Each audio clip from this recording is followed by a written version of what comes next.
Hello, everyone. Welcome into TexAgs Rewind, presented by the four-time Retailer of the Year Specs. David Nuno, Luke Evangelist, Maria Griglione, Nick Savage. Everybody gets a turn on a Friday. It's Friday. Maria, you go first. Favorite part of the show?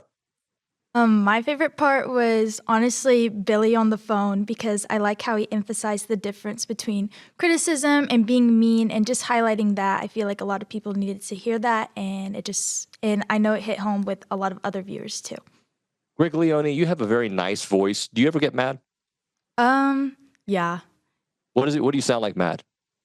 I don't know. Ask my dad. It's like a mad comment, just something that sounds mad.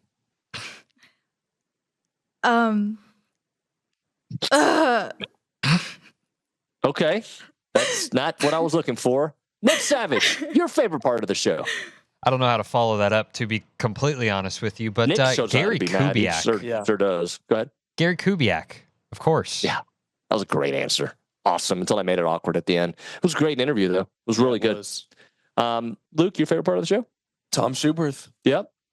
Griglione, act like you're Tom Schuberth and you thought the interview was at Central Time, but it was actually, you thought it was Mountain Time, but it was actually Central Time. How he would get mad in that situation. Go. Why do you do this to me? Never mind. Just watch the rewind. It's great. You'll like it. I wonder if it looked as dominant on the television as it did right there in Ball Arena.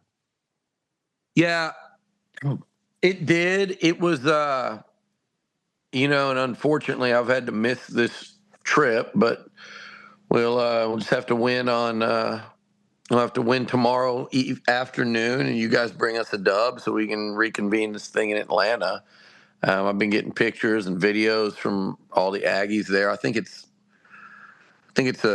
seemed like a really nice contingent just from the hotel videos and then at the arena to be playing all the way in Denver. It looked like more people, I think, than the Aggies had last year at Memphis, maybe, which with Memphis seems a lot closer. So better destination.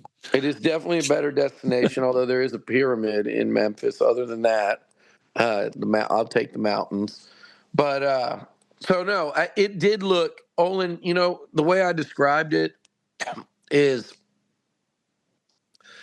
A&M took control very early, and they never relinquished control. And we talked about a lot of different angles and scenarios and what it was going to take and what, if they were to get upset, what would it entail? But one of the things I said that I felt most strongly about was the Aggies had to play well early.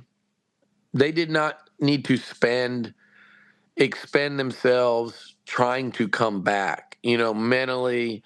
Let Yale play with confidence, let them start feeling themselves, let the pressure mount on the A&M bench and in the locker room at halftime with the crowd that would otherwise be there, real vocal, supporting them. I felt like a good start was the key to winning this game. Not to say they couldn't have won it without one, but I was like, if there's one way I feel like a guaranteed win, it's going to be a good start. And damn if they didn't get out really strong. Let's just start off with this awesome award and honor. What does it mean to you? Oh, God, man, I'm so humbled. I had my family in town. I had everybody together last weekend, and that's very rare for the Kubiak family with my boys all in football and trying to figure out how that happened. And then I got surprised on Saturday and realized why they were here. But, no, I'm very humbled. I've always taken a lot of pride in being an Aggie, and as my career kind of took me a little bit everywhere, just very proud of being a fighting Texas Aggie, and to have something like this happen for me at this point in my life is just a very humbling experience. Gary, so many things you accomplished in your career. Obviously, winning the Super Bowl as a head coach would be at the pinnacle of that. But, what are your greatest moments and memories of your time at A&M?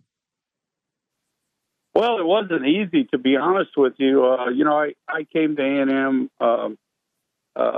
under Tom Wilson early in my career. My first year did not go very good. I was being redshirted, to make a long story short, and got put in a game for like 3 plays at the end of a game because of some injuries. And and lost the entire year of eligibility. So I was, extremely disappointed at that point. Had a lot of thoughts going through my mind, and actually it was a coach, Greg Davis, who coached me at A&M, who talked me into hanging in there, and there were better times ahead. And then I fought the fight, and I played for Jackie Sherrill for 1 year, my last year of my career, which really had a lot to do with me going on to get an opportunity to play pro football, and then I get into coaching. But it was a lot of fun.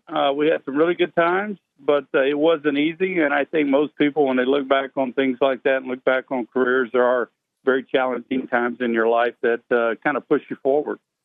So just kind of sum up yesterday, I was keeping up online because I couldn't watch the game. I was at the Aggie basketball game, obviously. And I felt really good to start off. Unfortunately, though, it got a little bit out of control. Talk to me about what you saw, your perspective of how this one ended. Well, it's not that it gets out of control. And I think part of the frustration is coming from all of these losses are close. Like A&M is in these games. Last night, Jace ties Dalen Holt's record in the first inning, and you're thinking, wow, this kid that was started on the mound for Vanderbilt had given up no earned runs on the season, had an insane strikeout to walk ratio, and Jace tattoos him in the first inning. And you're like, man, that could be the jolt of confidence this team needs. And they got into some scenarios in the third inning and in the fourth inning where they get two men on, and they're only able to scratch across one run. I think over the course of those early middle innings, they were threatening in all of them, and they just couldn't get oftentimes a big 2-out hit. And I think, you go back and you look at kind of the construction of A&M's innings offensively when they are getting stuff going. And this has been a common theme this year. It's late in the inning. So they're getting guys on with 2 outs and, back-to-back 2-out hits. That happened, I believe, is the third or fourth inning. Jace Hensler singles, then Jace doubles into the corner. The ball bounces. It was 2 outs and a runner at first, so Hensler's off on the crack of the bat. And Jace hits a ball into the right field corner, and the ball bounces over the fence. And that stops Jace, obviously, at second for a ground rule double, but it probably nullifies a run because they were going to send Wyatt Hensler on a ball in the corner. But once it bounces out of play, the ground rule double put him at third, and they couldn't get a 2-out hit. And that was, you're asking a lot of your offense that's already sputtering if you just cannot get anything going early in the inning. And that was the biggest difference in last night's game. If you just look at that one snapshot of last night, is Vanderbilt kept getting guys on, leadoff men on early in the inning. They were threatening with 1 out or with no outs quite a bit. Ryan Prager not sharp within the strike zone. And he kind of battled his way through it. He still gave you 7 innings and only 4 earned runs.